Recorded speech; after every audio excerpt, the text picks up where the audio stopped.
Study आई 8 में आपका स्वागत है। आज हम 9 फरवरी के करंट अफेयर्स के वीडियो को लेके आए हैं। तो अब हम वीडियो को शुरू करते हैं। आज का मेरा पहला प्रश्न है, अफ्रीकी संघ शिखर सम्मेलन 2022 की मेज़बानी कौन सा देश कर रहा है? Option A Ethiopia, B Sudan, C South Africa, D इनमें से कोई नहीं।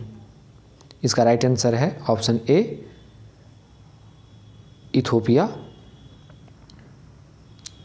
अफ्रीकी संघ का मुख्यालय अदीस अबाबा इथोपिया में है और इस सम्मेलन की भी मेज़बानी इथोपिया ही कर रहा है। इसका मुख्य उद्देश्य पिछले 18 महीनों में अफ्रीकी महाद्वीप द्वीप में 6 तख्तापलट के प्रयास किए गए हैं और कम टीकाकरणों का दर के उद्देश्य से भी यह सम्मेलन को संबोधित किया जा रहा है। इनके बारे में बस इतना ही। आज का दूसरा प्रश्न, हाल ही में डिजाइन स्टूडियो का विकास किस योजना के तहत एक नई उप योजना है? Option A skill development program, B भारतीय फुटवियर और चमड़ा विकास कार्यक्रम, C digital class program, D इनमें से कोई नहीं। इसका राइट आंसर है ऑप्शन बी भारतीय फुटवियर और चमड़ा विकास कार्यक्रम। इनके बारे में विस्तार से जान लें। IFLDP का मुख्य उद्देश्य चमड़ा क्षेत्र के लिए बुनियादी ढांचे का विकास करना है और पर्यावरण संबंधी चिंताओं को दूर करना है, निवेश की सुविधा को बढ़ाना है और रोजगार सृजन करना है और उत्पादन में भी वृद्धि करना है। इनके बारे में बस इतना ही। आज का तीसरा प्रश्न, हाल ही में जायंट मैगलेन टेलीस्कोप परियोजना का नेतृत्व कौन सा देश कर रहा है? Option A France, B Japan, C चीन, डी USA। तो इसका राइट आंसर है USA। USA के द्वारा जायंट मैगलेन टेलीस्कोप परियोजना का नेतृत्व कर रहा है। इनके बारे में और विस्तार से जान लें। US extremely large telescope program, जिसमें जायंट मैगलेन टेलीस्कोप को भी शामिल किया गया है और इसका नेतृत्व भी अमेरिका कर रहा है। मेजबान देश के रूप में अमेरिका के साथ साथ चिली भी है। चिली, ऑस्ट्रेलिया, ब्राज़ील, दक्षिण कोरिया भी शामिल है। यह परियोजना में $1 बिलियन की खर्च हो रही है और इस परियोजना को मिशन क्रिटिकल का भी दर्जा दिया गया है। इनके बारे में बस इतना ही। आज का चौथा प्रश्न, हाल ही में जवाहरलाल नेहरू यूनिवर्सिटी की पहली महिला कुलपति कौन बनी है? Option A Alka Mittal, B Shanti Shri Dhulipudi, C Indira Nooyi, D इनमें से कोई नहीं। इसका राइट आंसर है ऑप्शन बी शांति श्री धूलीपुड़ी। ये JNU की पहली महिला कुलपति है। इनके बारे में विस्तार से जान लें। ये M जगदीश कुमार का स्थान पर लेंगी। ये M जगदीश कुमार को UGC का चेयरमैन के रूप में नियुक्त किया गया है। इनके बारे में बस इतना ही। आज का पांचवा प्रश्न, हाल ही में मध्य प्रदेश के मुख्यमंत्री शिवराज सिंह चौहान द्वारा कुछ नामों को बदलने के लिए केंद्र सरकार से मंजूरी मांगी थी। उसमें शिवपुरी का नाम बदलकर अब नया नाम क्या कर दिया है? Option A Narmadapuram, B Makhan Nagar, C Kundeshwar, D इनमें से कोई नहीं।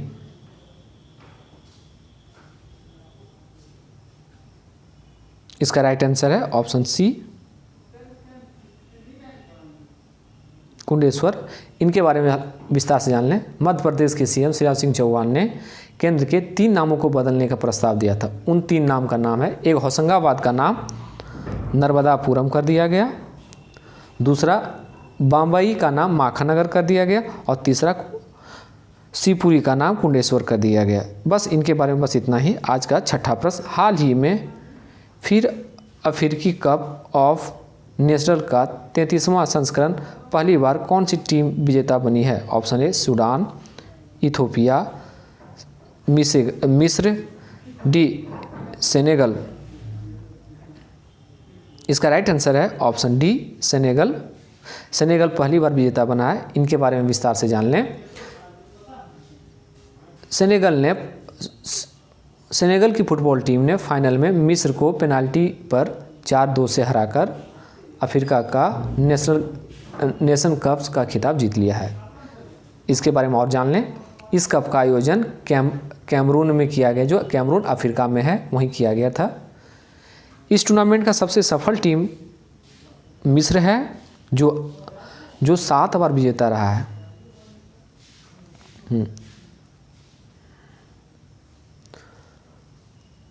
इनके बारे में बस इतना ही।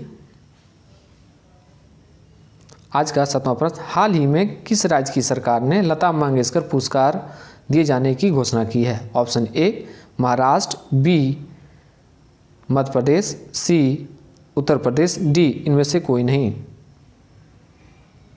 इसका राइट आंसर है ऑप्शन बी, मध्य प्रदेश की सरकार ने लता मंगेशकर पुरस्कार दिए जाने की घोषणा की है। इनके बारे में विस्तार से जान लें। यह पुरस्कार लता मंगेशकर के जन्मदिन पर दिए जाने की घोषणा की है।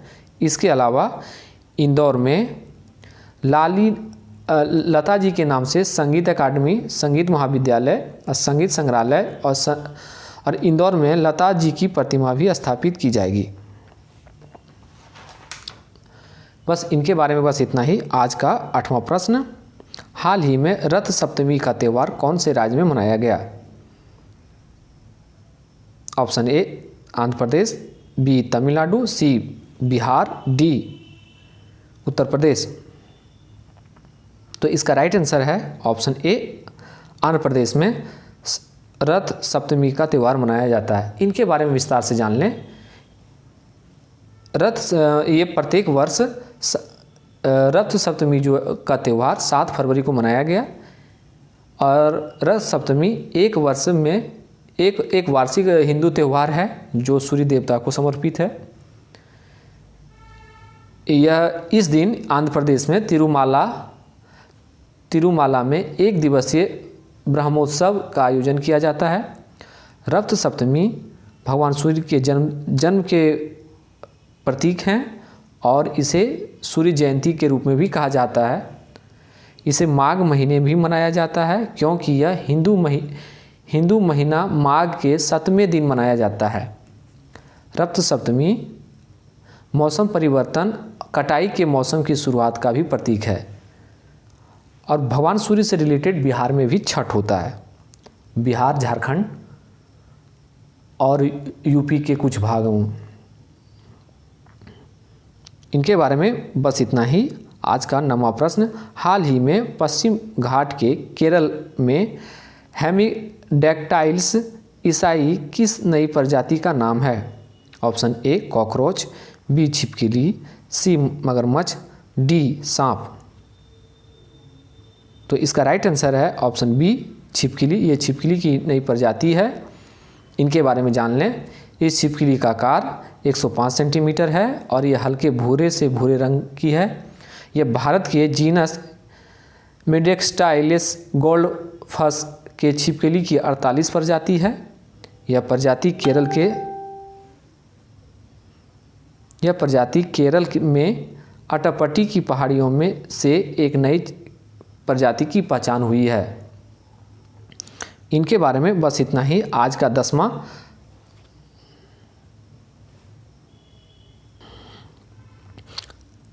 सरिस्का टाइगर रिजर्व राजस्थान में के कौन से जिले में है?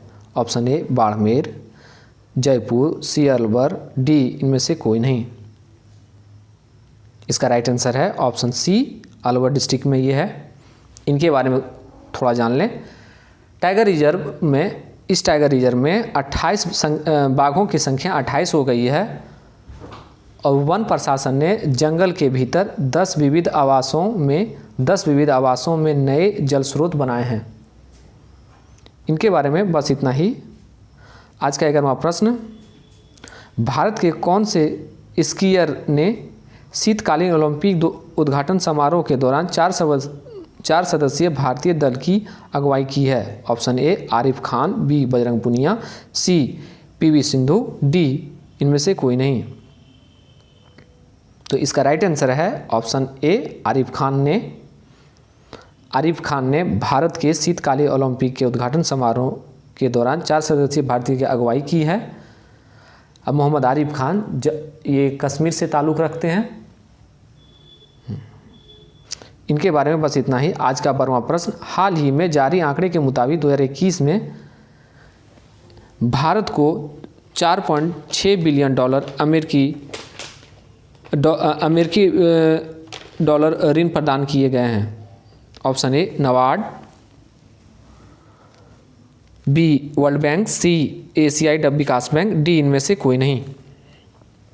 तो इसका राइट आंसर है ऑप्शन सी एशियाई विकास बैंक।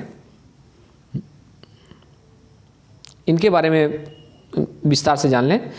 एशियाई विकास बैंक का नियमित वित्त पोषण कार्यक्रम परिवहन, शहरी विकास, वित्त, कृषि और कौशल निर्माण के समर्थन करने के लिए ही बनाया गया है और यह भारत को 2021 में 4.6 बिलियन अमेरिकी डॉलर भी ऋण प्रदान किए हैं।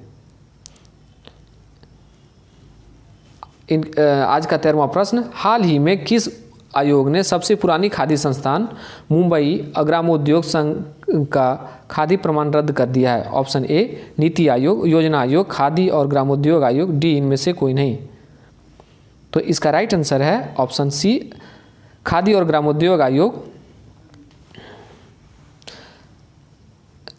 खादी और ग्रामोद्योग आयोग ने 1954 से महाराष्ट्र का इनके बारे में जान लें कि यह MKVIA 1954 से मेट्रोपॉलिटन इंश्योरेंस हाउस में मुंबई में एक लोकप्रिय खादी एम्पीरियम से चल रहा था, जिसे खादी और ग्रामोद्योग आयोग ने इनका प्रमाण रद्द कर दिया है।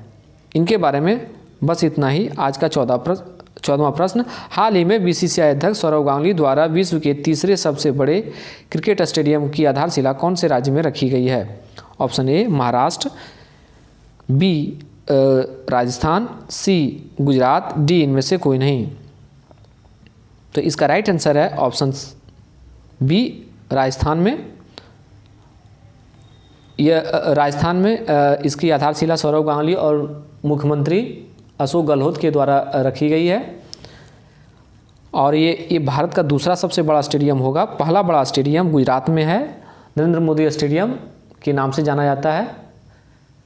नरेंद्र मोदी स्टेडियम का नाम पहले मोटेरा स्टेडियम हुआ करता था, जो बाद में बदल करके नरेंद्र मोदी स्टेडियम कर दिया गया। अब महाराष्ट्र में वानखेड़े स्टेडियम है। इनके बारे में बस इतना ही।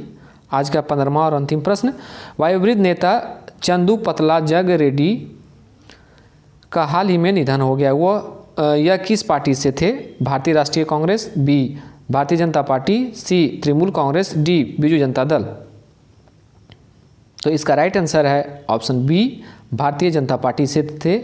ये जो चंद्रपतला जगन रेड्डी वारंगल के मूल निवासी थे और आंध्र प्रदेश के ये पूर्व विधायक भी थे। 1984 में 8वीं लोकसभा में ये सांसद के रूप में अपने समय के लिए जाने जाते थे।